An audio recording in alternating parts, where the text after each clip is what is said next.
Hi friends, welcome back to Telangana అమ్మాయి వంటలు. నేను మీ రాధిక.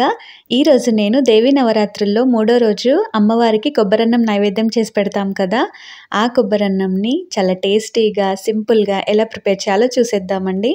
ఈ రెసిపీ అయితే లంచ్ బాక్స్లలోకి కానీ పిల్లలు కూడా ఇష్టంగా తినేస్తారు. చాలా క్విక్గా ఎలా ప్రిపేర్ చేయాలో చూసేద్దాం.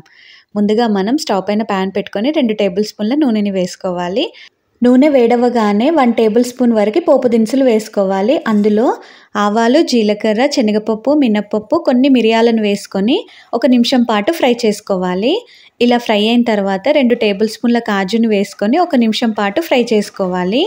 ఇలా ఫ్రై అయిన తర్వాత కొద్దిగా ఇంగువను వేసుకొని ఈ పప్పులన్నీ దోరగా అయ్యేంత వరకు ఫ్రై చేసుకోవాలి.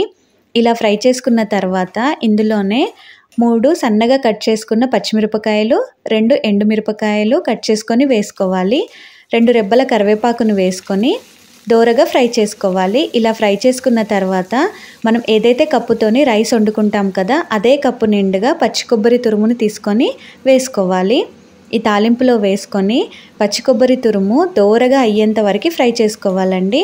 అంటే లైట్ గోల్డెన్ బ్రౌన్ కలర్ వస్తుంది, అప్పటి వరకు ఫ్రై చేసుకోవాలి. స్టవ్ని మీడియం ఫ్లేమ్లోనే ఉంచుకొని ఇలా లైట్ గోల్డెన్ బ్రౌన్ కలర్ రాగానే మనం పొడి పొడిగా వండుకున్న రైస్ని వేసుకోవాలి. ఇలా రైస్ అంతా వేసుకున్న తర్వాత రుచికి సరిపడా సాల్ట్ని వేసుకోవాలి.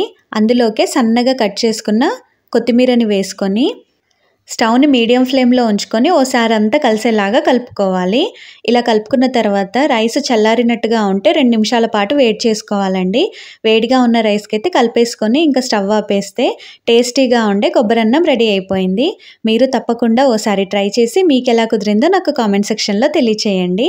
ఈ రెసిపీ నచ్చితే లైక్ చేసి మీ ఫ్రెండ్స్, ఫ్యామిలీ మెంబర్స్కి షేర్ చేయండి.